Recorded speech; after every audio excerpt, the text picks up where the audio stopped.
In today's lesson, we will be introducing vectors. So students will be able to define vectors and determine the magnitude and direction of vectors written in component form. Students will also be able to perform vector operations. So the activator, we looked at a whole bunch of arrows on the screen of varying lengths and talked about how you might describe one. Well, you can think of an arrow from the activator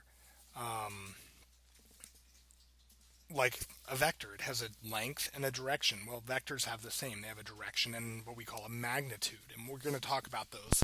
We're going to start out with a vector review. We're going to talk about what a magnitude of a vector is. We'll perform operations with vectors. We'll look at what's called a unit vector. And we'll look at vector angles. So today's lesson really is all about vectors. So that's what we did with our activator, is we took a look at the different arrows. And we're going to first start out with a definition of a two-dimensional vector. So a two-dimensional vector, we'll call it V, is an ordered pair of real numbers. So we start out, it's just an ordered pair. It just has two numbers denoted in component form, such as vector A, comma, B. And notice the bracket lines that we have here. I'll just highlight that for you so we can kind of see what we're talking about when I say the bracket lines. Let me get the highlighter. There we go. Alright, so it's like that bracketed line there. I'm going to get it nice and small though, so it's not so big. So it's this bracket around the A and B. The numbers A and B are the components of vector V. So we can kind of break a vector into two different components, a horizontal and a vertical component. The standard representation of the vector AB is the arrow from the origin to that point, point AB. So we just kind of draw an arrow to that point. The magnitude of vector V is just the length of the arrow. The magnitude is talking about how long the arrow is, and the direction is the direction in which the arrow is pointing. Okay, so we kind of can think about angles and whatnot, but it's essentially when you were describing an arrow in the activator, that's how you would do it. How long it is and what way it points. And so that's essentially what vectors are. If we were to have a vector that is 0, which has the point 0, 0, it's called the zero vector. It has no length and it has no direction. So with vectors, there's something really important to take note. All right, we have this little thing here that says, is an arrow a vector? All right, is an arrow a vector? Well, the arrow represents a vector. It is not the vector itself, because the vector itself can be represented by an infinite number of equivalent arrows. We could have many different arrows. For example, this vector RS and vector OP. They're very different, and it's hard to avoid referring to it as vector PQ, right? I just did it. I just said OP or RS. All right? In practice, we often do that. All right, where we try to describe the vector with the points, but it really, when we say the vector U is PQ or OP or RS or whatever, what we really mean is the vector U represented by the ray PQ. All right, it's the vector that's represented by the arrow. It's not. It isn't the arrow itself. But when we're referring to these different arrows or these different vectors, right? There's this thing that we have called the head minus tail rule, and it basically explains how to determine what vector is represented by an arrow. So we have two different points. We have a tail point, which we'll say is marked by the point x1, comma y1, and a head. All right, which is x2, y2. We do this thing where we say head minus tail. So essentially, we just subtract the x components, subtract the y components. So for example, if I'm looking at the vector represented by rs, or the arrow that's at rs, we can do that head minus tail. So for the x's, -1 minus 4, or minus a -4, comma, that shouldn't look like an equal sign, minus a -4, comma, the y value, 6 minus 2. All right, that would give me +3, 4. For PQ, we would do the same thing, head minus tail. So it would be 5 minus 2, comma, 3 minus a -1 would give us 3, comma, 4. Notice it's the same vector. So even though the arrows are different, the vectors are the same. And we determine what vector is represented by an arrow just by doing that head minus tail, x2 minus x1, comma, y2 minus y1. The magnitude of a vector is represented by the length of that arrow. If we wanted to determine the length of an arrow, well, what we can easily do is we could draw a right triangle, as we can see in the diagram 6.4 below. We could draw that right triangle. We would then be able to use the distance formula, which is the square root of the x values, the difference of the x value squared plus the difference of the y value squared, which is great. We can figure that out. But notice, we know, all right, that's x2 minus x1, y2 minus y1. Well, that's just the head minus tail, right? That's what we just learned about. So if you actually are given vector whatever equals that a comma b, then to determine the magnitude, it's simply just the square root of a squared plus b squared. All right, we don't even have to worry about the x2 minus x1, etc. Whereas we may need that if we're given a vector represented by 2 points, then we would need to go about the whole process. But if we're given just the vector in vector form, then we don't need to do that. But that's how we determine the magnitude or the length of the arrow that represents the vector. So if we wanted to determine the magnitude of vector v represented by the arrow PQ, where P is at the point negative 3, 4, and Q is at negative 5, 2, we're just going to plug those values in. All right, and we can see this. We can work directly with the arrow and do the square root of negative 5 minus a negative 3 quantity squared plus 2 minus 4 squared, which ends up giving us 2 radical 2. All right. Or we could use the head minus tail rule, which would show us that the vector is at negative 2, negative 2, so it would just be the square root of negative 2 squared plus negative 2 squared is the square root of 8, which is 2 radical 2. All right, so that's where that comes from as well. So we can find that magnitude simply by using the distance formula or by doing the head minus tail rule first, and then it's just a matter of essentially using the Pythagorean theorem to find the hypotenuse of the triangle. Now with vectors, we're able to do vector addition, scalar multiplication, etc. For example, if we have u be vector u1 comma u2 and v be v1 comma v2, and k is a real number or a scalar, then the sum or resultant of the vectors u and v is the vector u plus v would just be u1 plus v1 comma u2 plus v2. So essentially what we're doing is we're taking the two vectors, we take u, we place it at the origin, then we take v, place it right on the tip of u, keeping that same direction, and the vector u plus v would be the resultant vector from the origin to the new terminal point. And the way in which we would determine, that value, we can just add the x values, add the y values, you get that resultant vector. All right, so we can add two vectors together just like that. We can also multiply a vector by a scalar. For example, if I wanted to do 3 times vector u, all right, it would essentially be just having 3 vector u's on top of each other. That would be 3 times vector u. The product would just be 3 times u1 comma 3 times u2. So if we say we're going to multiply it by a scalar k, it's just going to be ku1 comma ku2.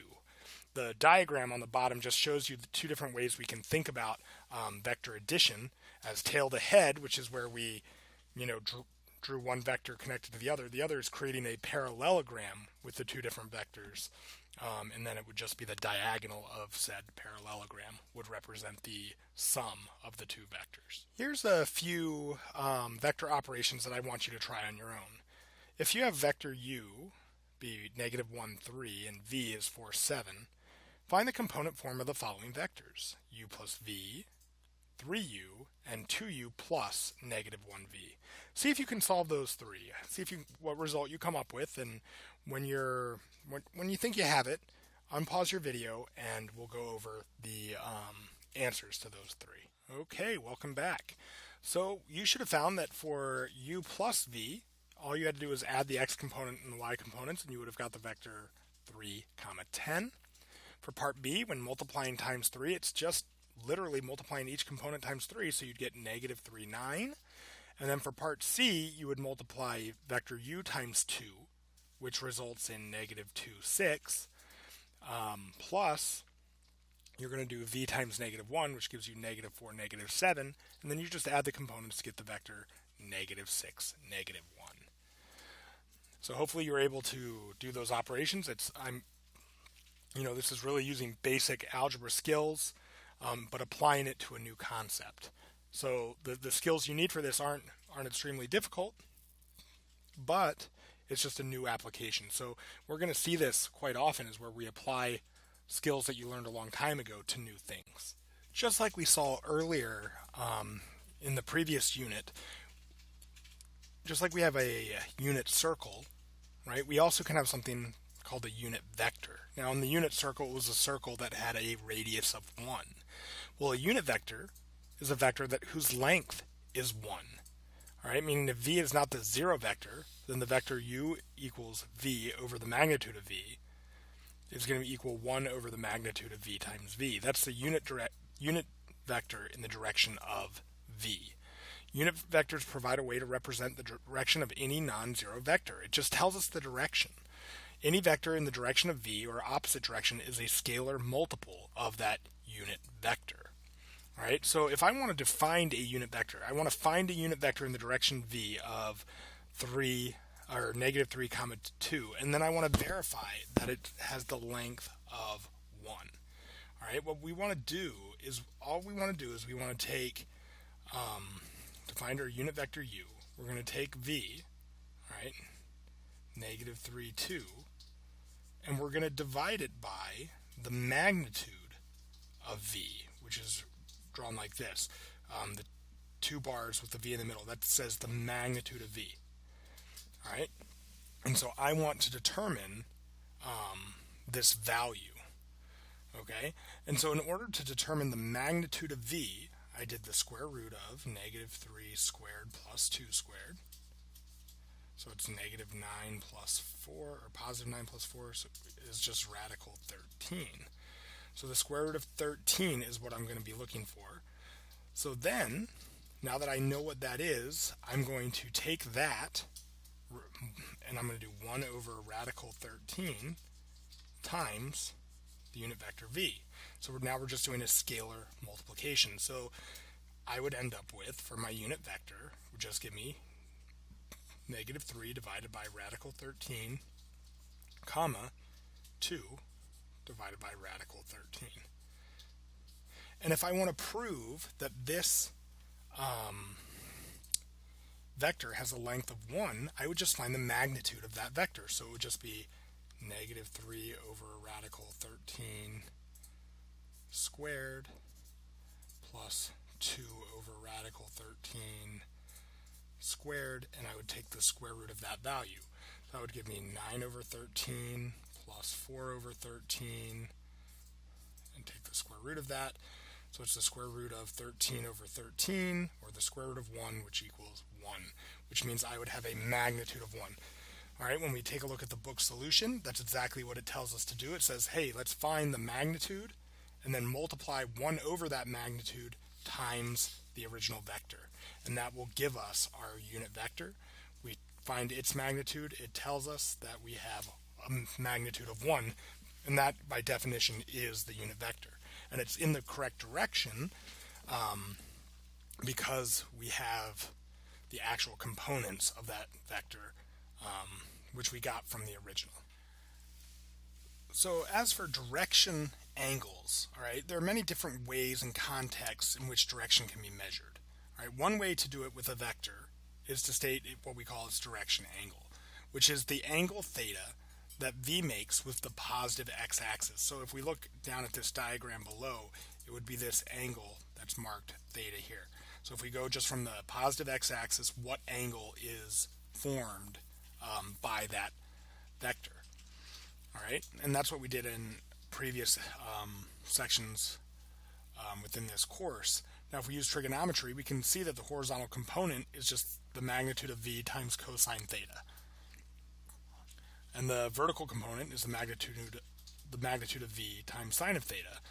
And so solving for those components, we can call that resolving the vector, meaning if a vector has direction angle theta, the components can be computed just magnitude of v cos theta comma magnitude of v sine theta.